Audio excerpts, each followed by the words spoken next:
أعوذ بالله من الشيطان الرجيم بسم الله الرحمن الرحيم الحمد لله رب العالمين وبه نستعين وهو المعين وصلى الله على محمد وأهل بيته الطيبين الطاهرين اللهم صل على محمد وآل محمد.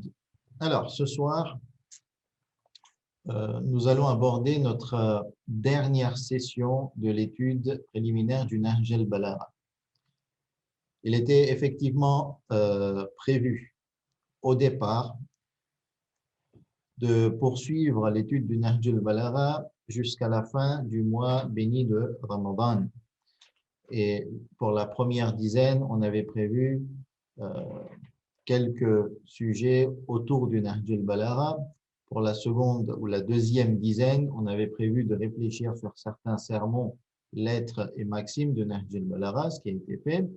Et pour la troisième dizaine, on avait prévu de réfléchir sur certains versets coraniques relatés et utilisés par l'imam Ali alayhi salam. Sauf que je ressens que cette troisième dizaine est en général difficile, on est à bout de souffle, on ressent de la fatigue, n'est-ce pas Missam, tu me confirmes?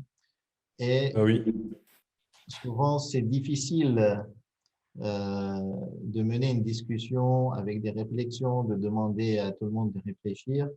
Et donc, on a prévu ce soir de terminer avec une dernière session de réflexion ou de partage par rapport à des notions dans le Nahj al-Balagha.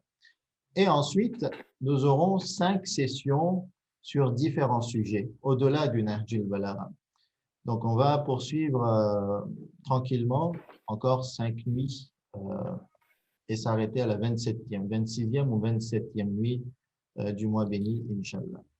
À moins que vous souhaitiez arrêter ce soir définitivement et que vous pensez qu'on peut se suffire de la deuxième partie, la lecture, on la poursuivra jusqu'à la fin, ne vous inquiétez pas, et que finalement, c'est peut-être plus léger de continuer qu'avec la lecture. Donc, essayez de donner vos avis dans le panel de conversation et en fonction des avis, on verra s'il faut poursuivre avec différents sujets ou pas. Ce soir, donc, on va parler du sujet qu'on vous a annoncé il y a un instant lorsqu'on vous a envoyé le rappel pour cette classe virtuelle. Le sujet est donc méthode au pluriel d'éducation dans le Nahj al-Balagha et je me suis appuyé sur la recherche de Dr Lutfi Ali Abedi qui a une spécialisation dans l'éducation et dans l'apprentissage. Et donc, Dr Lutfi Ali nous fait part de 8 méthodes d'éducation dans le Nahj al-Balagha. Premier point, il ne faut pas confondre enseignement et éducation. Il ne faut pas confondre apprentissage et éducation. Éducation, sans rentrer dans des définitions et des comparaisons de définitions, on parle de développement humain, de développement du potentiel de l'être humain, et cette éducation se base sur les fondements qui sont en accord avec l'idéologie et la vision du monde régnante dans la société. Donc, lorsque l'on sera en France, on aura une vision et des bases de l'éducation, pas uniquement de l'enseignement et de l'apprentissage. Je dis encore que l'éducation, je me permettrai de dire que va au-delà de l'apprentissage et de l'enseignement et de la formation tout court. En Iran, on aura une vision et des bases différentes, puisque la vision du monde, l'idéologie sont différentes entre l'Occident et l'Orient, et quand on rentre dans l'Orient, entre les pays musulmans et d'autres pays qui ne sont pas musulmans en Orient. Alors, moi, ce que je vais vous demander, avant de vous faire part de ces différentes méthodes d'éducation citées dans le Nahj al-Balagha et analysées par le chercheur, vous, dans la vie, vous qui avez des enfants, et de toute façon, l'éducation ne se limite pas aux enfants, on s'auto-éduque et on éduque aussi les adultes. Donc, on éduque aussi ses employés. Ok. Donc, Missam, toi qui représentes le public, bien entendu, tu nous feras part aussi de l'avis du public. Quelle méthodologie d'éducation vous utilisez dans la vie? Et laquelle des méthodes est la plus courante dans votre vie ou dans votre entourage? Alors là, tu parles tu es focalisé sur les enfants ou les employés? Non, de façon large, générale. Tu peux parler des enfants, des employés, d'autres adultes, de tes amis, tout. Quand tu veux éduquer quelqu'un, quel type de méthode tu utilises? Globalement, je dirais la pratique, parce qu'en général, quand tu veux que quelqu'un qui te suit ou enfin qui te prend pour exemple ou pour modèle, il fasse quelque chose, mais il faut le faire soi-même. Donc en général, quand tu regardes avec les enfants, ben, ils finissent par faire ce que tu fais, hein. Ils font ce qu'on fait, ils répètent, c'est une réplique, hein, ils répliquent ce qu'on fait. C'est un peu pareil au travail avec les employés. Quand tu demandes un certain suivi, quand tu demandes à faire quelque chose à un responsable et à le suivre après, mais quand il voit que toi-même, tu n'es pas derrière lui, ben lui-même, il ne sera pas derrière ses subordonnés. Donc, dans les deux, globalement, moi, je dirais que c'est ça. C'est quand on veut éduquer, ben, il faut faire ce qu'on veut qu'il fasse soi-même et en général, ça se passe plutôt bien. Arsent. Autre méthode, autre avis hein, dans le public, chez le Après, leader. quand ça passe pas, ben, nous ici, c'est l'agressivité. Tu es fatigué, tu te dis ça passe pas, donc mais bon, la première, le faire soi-même et faire en sorte ils font pareil, ils fassent pareil, ça se passe assez bien. D'autres méthodes, c'est former, hein, proposer des formations. C'est ce que je commence à faire au travail, proposer des formations de certaines spécialités avec des gens qui sont formés pour. D'accord. Donc là, tu rentres plutôt dans l'apprentissage et l'enseignement, L'apprentissage, oui. avoir des Mais compétences. c'est pas l'éducation, ouais. Voilà. L'éducation, on va dire que ici, on se focalise plus sur le comportement et la morale. D'accord. Mettre en pratique une Non, certaine. c'est vraiment, ils font comme on fait, hein. Après, bon, pour que tout le monde le sache, on n'a pas du tout préparé cette session. Je n'avais pas tes questions, rien. Là, c'est vraiment du freestyle. Donc, et ça fait il y a 5 minutes que tu m'as demandé. Donc, alors, il y a Sabera qui réagit, beaucoup d'autres réactions, mais qui rejoignent ce que je dis. Le jeu, les activités ludiques et confronté à des situations concrètes. Donc là, D'accord. c'est plus axé enfant. D'accord. La question donc, qui a été posée, c'est quelles sont les méthodes d'éducation que vous employez dans la vie de tous les jours et quelles sont les plus YouTube courantes? et tuto, quelqu'un d'autre Mais là, on rentre dans rebondit. l'apprentissage et l'enseignement. D'accord? C'est-à-dire, je fais bien la différence entre éducation qui est d'essayer d'inviter une personne à mettre en pratique des valeurs morales, ok, qui sont la véracité, l'honnêteté, la loyauté, la sincérité, la bonté. Après, il y a aussi le fait d'expliquer, de démontrer, donner des exemples. Un tel, il a réagi comme ça, regarde, ça s'est passé comme ça à la fin, alors que s'il aurait fait ça comme ça se serait mieux passé. Donc, voilà ce qu'il faudrait faire. Il y a aussi un peu cette partie. Alors, je vais lire le commentaire de Massouma, parce que Massouma est quand même dans la psychologie, ça peut être intéressant. Il dit parfois ce qui fonctionne mieux que juste dire à l'autre ce qu'il faut faire, c'est-à-dire donner une instruction, c'est de le questionner. La question déclenche une prise de conscience, et si la personne arrive à la conclusion par sa propre réflexion, cela tiendra sur du plus long terme que si l'action lui avait été dictée. Donc, c'est vraiment inviter la personne à s'engager de soi-même Mhm. et d'utiliser cette démarche où la personne, en fait, prend conscience de ce qu'elle souhaite faire finalement et de Mais quelle en valeur. général, reproduire, je trouve que c'est ce qui est le plus facile. Et donc, donner l'exemple. Par exemple, on a une fille qui a 6 ans, mais cette année, elle voulait absolument jeûner. On lui avait jamais dit qu'il fallait le faire, jamais démontré quoi que ce soit. Elle nous voit le faire et elle voulait le faire sans plus. D'accord, très Et bien. elle tenait à le faire. Alors, Samira qui dit une explication logique avec un vocabulaire à leur portée. Leur laisser expérimenter jusqu'à une certaine limite et ensuite revenir sur la situation, accompagné par des explications simples et de bon sens. Très bien. Bon, je pense que vous êtes vous avez cherché dans votre esprit ces méthodes d'éducation que vous utilisez dans la vie. Oui, avant. Est-ce que tu peux reprendre ta question parce qu'il y a des gens qui viennent d'arriver et qui demandent. D'accord.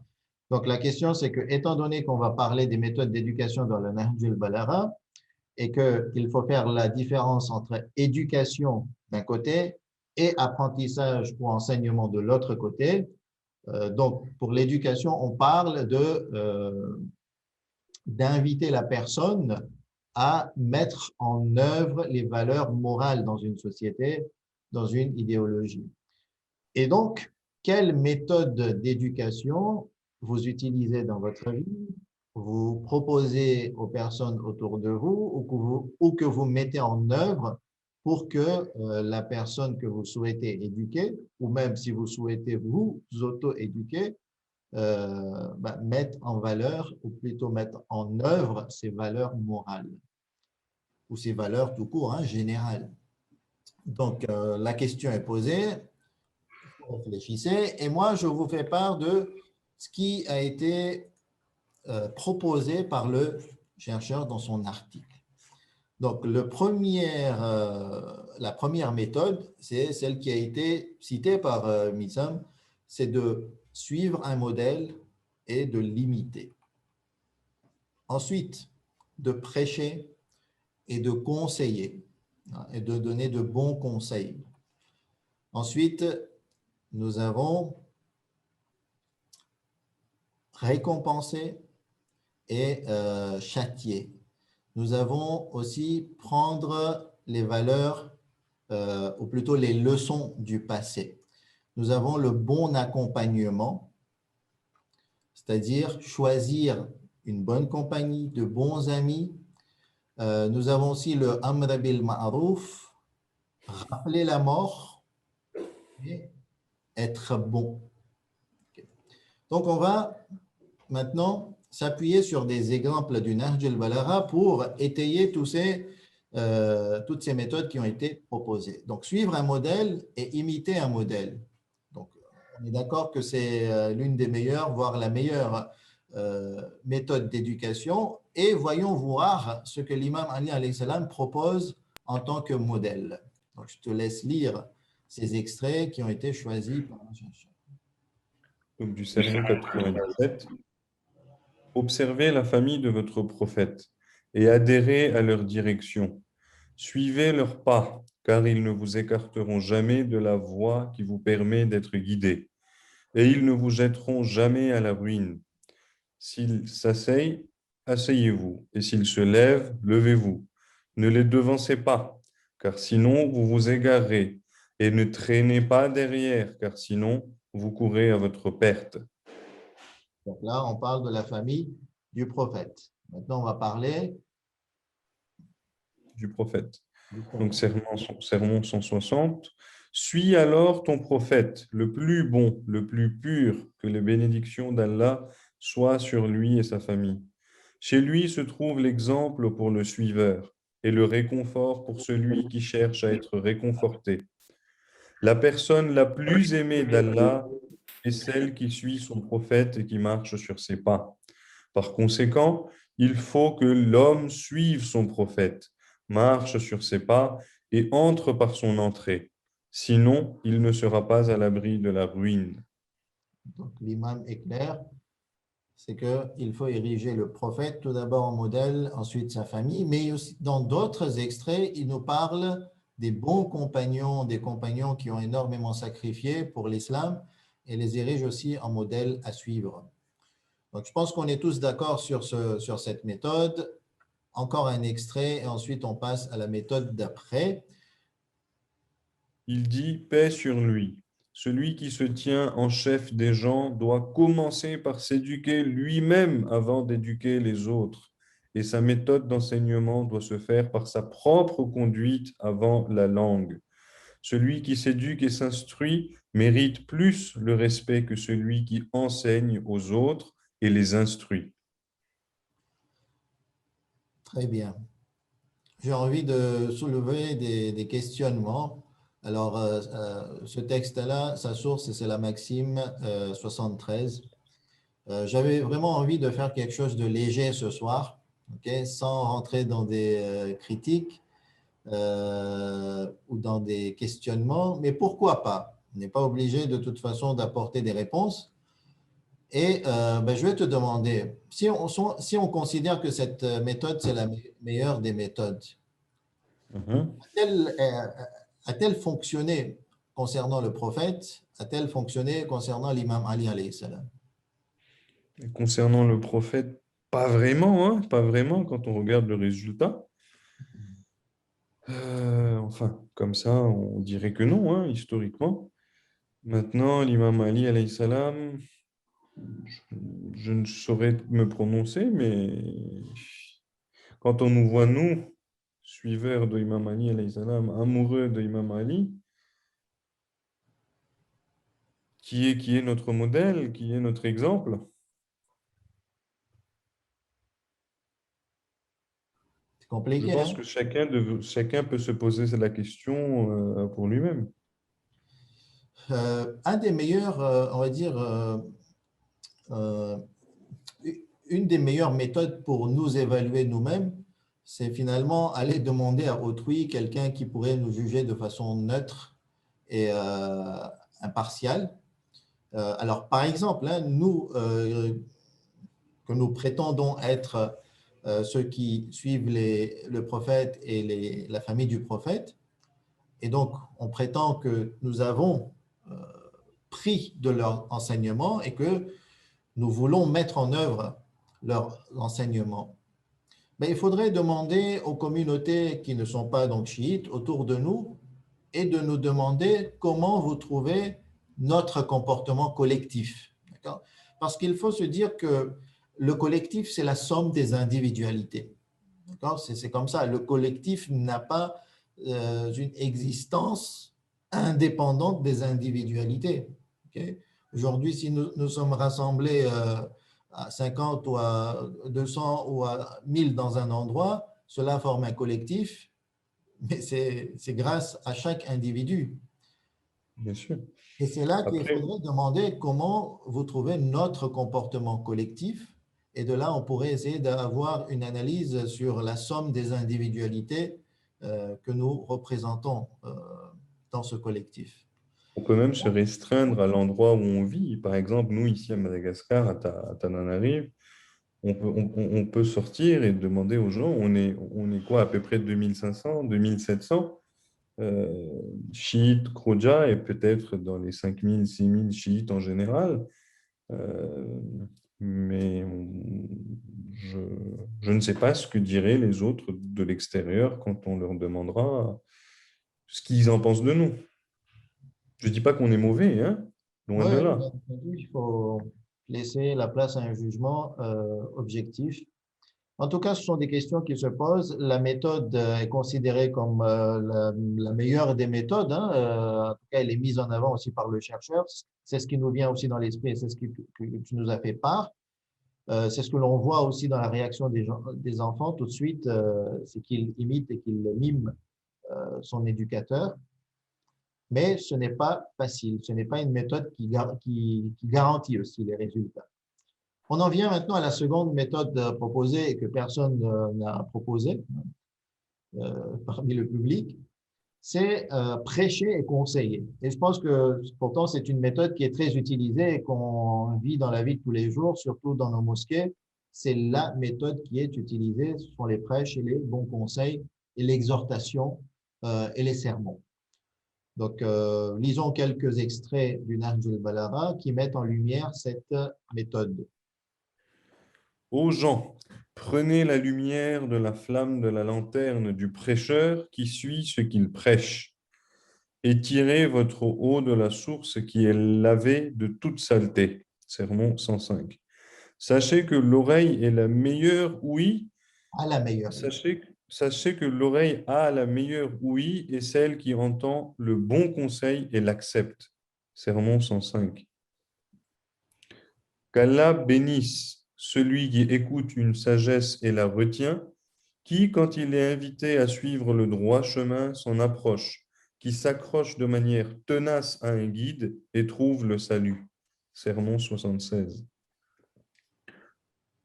Ne sois pas comme ceux à qui le prêche n'est d'aucun avantage, à moins que tu ne leur infliges une peine, car le sage tire des leçons, tandis que les bêtes n'apprennent qu'en se faisant battre. Lettre 31. Lettre 31, c'est la lettre de conseil du testament adressée à l'imam Hassan alayhi salam. 91, il dit, paix sur lui. Donc c'est la maxime 91, c'est ça, hein? Exactement. Ces cœurs-là se lassent comme se lassent les corps. Ainsi, recherchez-leur de belle sagesse. Donne de vrais conseils à ton frère, qu'il soit bon ou amer. Lettre 31. Donc, ça rejoint aussi le verset coranique qui dit وَتَوَاصَوْا بِالْحَقِّ وَتَوَاصَوْا بِالصَّبْرِ. Et donc, oui, prêcher et conseiller, de toute façon, ça existe dans toutes les communautés. Ça fait partie des méthodes classiques. Maintenant, je pense que c'est à celui qui souhaite être éduqué de prendre en compte cette méthode, puisque si on abandonne complètement l'écoute des prêches, l'écoute des sermons, l'écoute des bons conseils, c'est que l'esprit, on va dire, s'écarte de toutes ces notions et petit à petit, il va abandonner ces notions. Troisième méthode proposée dans le Nahj al-Balagha, c'est ordonner le bien et interdire le mal, connu par al-amr bil ma'ruf wa nahi anil munkar. Tous les actes vertueux, dont le djihad dans la voie d'Allah, comparés à l'appel au bien et l'interdiction de ce qui est blâmable, ne ressemblent qu'à un crachement dans un profond océan. Appeler au bien et interdire ce qui est blâmable ne rapproche pas la mort et ne réduisent pas la subsistance. Est-ce qu'il y a de mieux, et ce qu'il y a de mieux que tout cela, c'est de prononcer une parole juste face à un dirigeant tyrannique.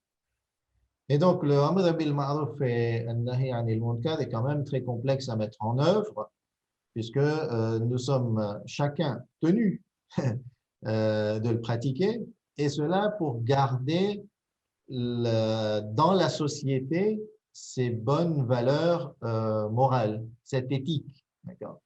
Et l'on voit très bien que petit à petit, dans les sociétés, ben, ces valeurs morales sont parties en déliquescence. Je vais utiliser ce mot qui a fait une vive polémique en France, qu'il y a délitement de ces valeurs, en faisant référence à cette fameuse tribune écrite par les anciens militaires et même ceux qui étaient aussi, qui sont en active aussi. Et donc, oui, nous avons chacun le devoir d'intervenir selon les droits que nous avons, bien entendu, dans une société, pour, on va dire, préserver ces ces valeurs, pardon. Ce qui n'est pas évident du tout. Interdisez le mal et écartez-vous-en vous-même, car il vous a été ordonné de vous en abstenir avant de demander aux autres de s'en abstenir. Sermon 105. On passe maintenant à la quatrième méthode, c'est prendre des leçons du passé. Donc, ça, c'est simple à comprendre aussi. Et c'est une des méthodes qui est bien utilisée pour les enfants aussi. Okay? On raconte des histoires. C'est vrai que ce ne sont pas des histoires forcément du passé, mais c'est raconter des histoires, retirer des enseignements et des valeurs pour que la personne qui écoute ces histoires soit attirée par ces valeurs à travers la beauté dans l'histoire. Et c'est la méthode, c'est une des on va dire, méthodes les plus courantes utilisées par Dieu dans le Coran. Hein, combien de fois nous lisons les histoires des prophètes et des peuples qui nous ont précédés et les peuples anciens pour que nous prenions leçon de leur Et vécu. c'est ce que nos grands-parents, enfin nos aînés nous faisaient hein, quand on était jeunes, les Kahani. Ils nous racontaient des histoires et puis on en tirait des leçons et il y a des histoires dont on s'en souvient jusqu'à maintenant. Effectivement, et qui deviennent même une forme de légende, en fait, qui Bien font sûr. partie de notre culture. Donc, prends des leçons du passé pour la condition présente du monde, car une de ces phases ressemble à une autre. Sa fin rejoint son début et il est destiné à changer et à partir dans son ensemble. Donc, tout est lié, les événements sont liés, le passé est lié au présent et le futur est lié au présent et au passé. Et quelque part, il y a une forme d'évolution cyclique des choses. N'avez-vous pas vu ceux qui ont nourri des désirs sur le long terme, qui ont construit des bâtiments forts, qui ont amassé beaucoup de richesses, mais dont les demeures sont devenues des tombes et dont les biens collectés ont été frappés de ruines? Leurs propriétés ont été remises à leurs successeurs et leurs épouses à d'autres gens. Eh oui, Eh oui, pourtant, c'est ô combien difficile de prendre leçon de et la ça, on mort. s'en rend compte une fois qu'on est dedans et c'est trop tard. Hmm, c'est trop tard.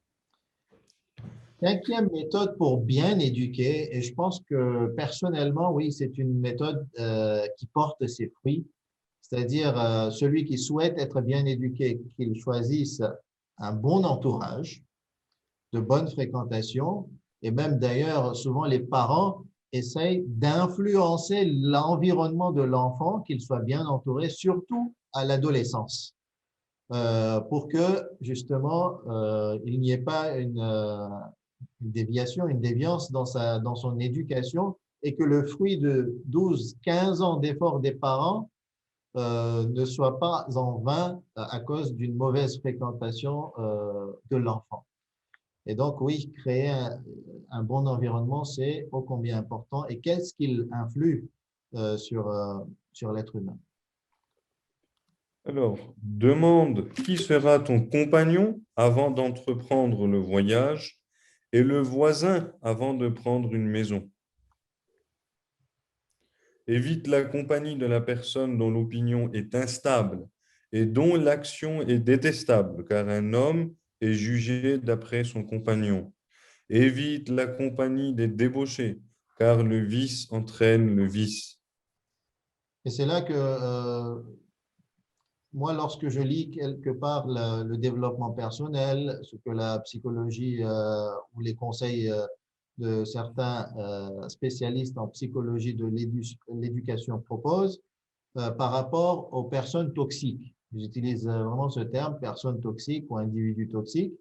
Et moi, ce que j'ai à chaque fois obtenu comme conseil, écartez-vous de ces relations toxiques, de ces individus toxiques, parce que vous n'arriverez pas à les changer.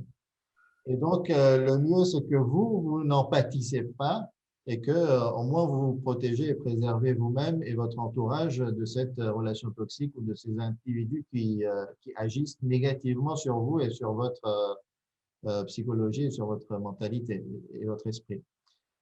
Après, bon, étant donné qu'on est une spécialiste en psychologie avec Massouma Rajabali, peut-être qu'elle pourra nous faire part de quelques conseils concernant ces personnes toxiques, s'il y a vraiment possibilité de tirer profit de cette toxicité, si je puis me permettre de le dire. Sixième méthode d'éducation, et je pense que celle-là, tu l'as oubliée, Missam. Si tu ne payes pas tes salariés et tes employés, et si il n'y a pas de sanctions, c'est fini, ton entreprise ne fonctionnera pas. Et c'est une des méthodes qui est clairement utilisée dans le Coran, ok? Lorsque Dieu nous parle de sanctions, de châtiments et de récompenses. Et d'ailleurs, reconnaissons-le, nous sommes animés par cette récompense et par la fuite des sanctions et du châtiment. Et j'estime aussi que toute la société, finalement, 90% de la société fonctionne selon ce système. Hein? Aujourd'hui, même demandons aux médecins. On peut avoir des médecins dans une société, mais si il n'y a pas de salaire au bout, qu'est-ce qu'il va faire? C'est fini. Lui, il a besoin de vivre, il a besoin d'organiser sa vie. Euh, donc, même un métier noble où il s'agit de guérir une personne, de donner des soins à une personne, ben, finalement, il y a cet élément de récompense ou de sanction, hein. Il peut faire n'importe quoi et donc il faut qu'il soit sanctionné, sinon il va prendre un mauvais chemin. Et donc, je dirais que cette méthode d'éducation, elle existe aussi clairement en étant manifestement présente par rapport aux enfants. Hein. Vous qui avez des enfants, reconnaissez-le que vous utilisez la méthode de la carotte et du bâton. Hein, partout, c'est comme ça que ça fonctionne. Parfois, il faut l'utiliser, tu n'as pas de choix. Il faut l'utiliser. Donc, en voici quelques extraits. Alors, à tes yeux, le vertueux et le transgresseur ne doivent pas avoir la même position, car cela dissuadera le vertueux d'être vertueux et persuadera le transgresseur de transgresser. Donc, le vertueux, par rapport au transgressé, doit avoir un plus, doit être récompensé, soit par rapport à un statut, soit par rapport à des privilèges. Mais quoi qu'il arrive, selon cette lettre, la lettre 53, ce sont les conseils et la lettre de l'imam à Malik al-Ashtar. Et comme l'épreuve et les tribulations sont ainsi plus rudes, la récompense et la rétribution sont aussi plus grandes. Fais des efforts dans ce qu'Allah t'a rendu obligatoire, espérant sa récompense et craignant son châtiment. Donc, tu es d'accord avec cette méthode. Okay? C'est une méthode, je dirais, logique, humaine. Ah, celle-là. Celle-là, elle est restreinte. Je dirais qu'elle n'est même pas restreinte à ceux qui sont religieux. La mort concerne tout le monde. Tout le monde. Tout le monde. Et c'est une des méthodes qui est, je dirais, souvent utilisée par l'imam alayhi salam. Vous lisez Voix de l'éloquence, vous verrez un rappel de la mort très, très récurrent, très répétitif. Ici, j'ai pris un qui m'a séduit euh, quand l'imam nous rappelle la mort. Je vous conseille également de vous rappeler la mort et de réduire votre inattention à ce sujet. Pourquoi négligeriez-vous celui qui ne vous néglige pas? Pourquoi espérer de celui qui ne vous donnera pas de temps? La mort dont vous avez été témoin suffit comme prêcheur. Les gens ont été portés jusqu'à leur tombe sans se conduire eux-mêmes, et ils y ont été placés, non pas de leur propre accord. On dirait qu'ils n'ont jamais vécu dans ce monde et que l'au-delà avait toujours été leur demeure. Ils ont mis une solitude là où ils vivaient et ils vivent à présent là où ils ressentaient la solitude. Ils étaient occupés à penser à ce qu'ils allaient quitter plutôt que de prêter attention à là où ils devaient aller. Maintenant, ils ne peuvent se retirer du mal ni ajouter à leur vertu. Ils étaient attachés à ce monde et celui-ci les a trompés. Ils lui ont fait confiance et celui-ci les a rejetés. Et oui, donc se rappeler la mort et rappeler la mort aussi aux autres. Je ne sais pas si ça, dans nos sociétés, ou même si l'imam Ali alayhi salam a réussi à récolter les fruits de cette méthode d'éducation, en espérant que la personne, en se rappelant la mort, puisse euh, réinstaurer en lui ses valeurs morales et que ce rappel l'empêche d'aller vers tout ce qui le dévoie et qui le dévie et qui le corrompt et qui le laisse attaché à ce bas monde. On s'en Enfin, rappelle très bien quand on assiste à un décès, un enterrement, mais malheureusement, enfin, moi je parle de moi, hein, ça ne tient pas longtemps. Ça tient une journée, un jour, 2 jours, et après ça passe. On oublie.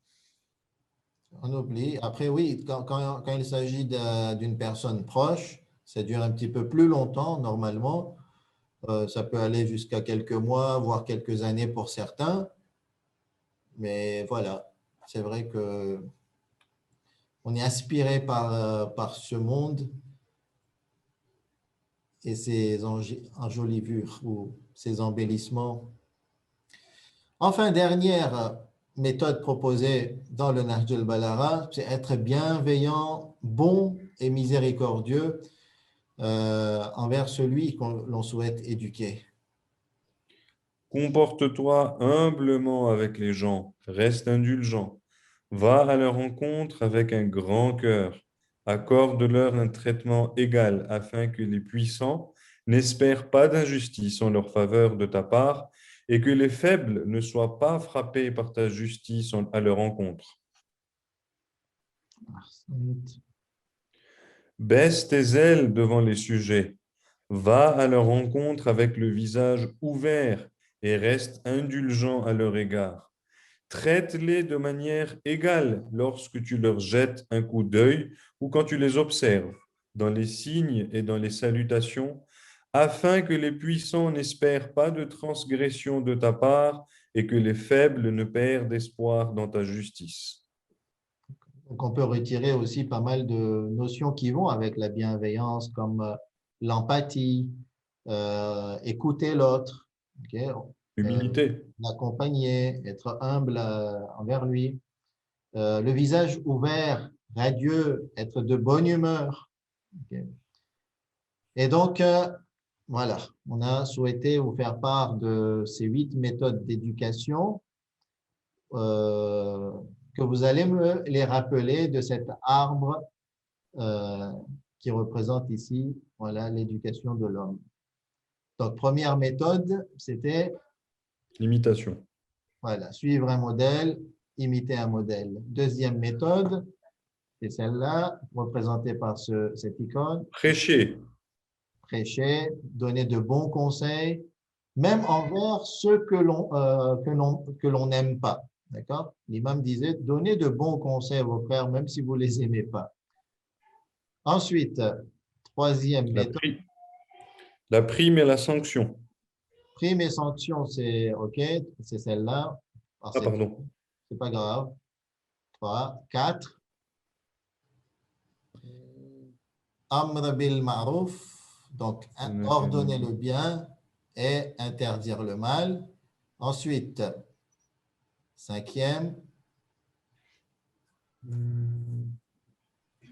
qu'est-ce que ça représente? Le passé. Et donc, c'est Ah, l'histoire.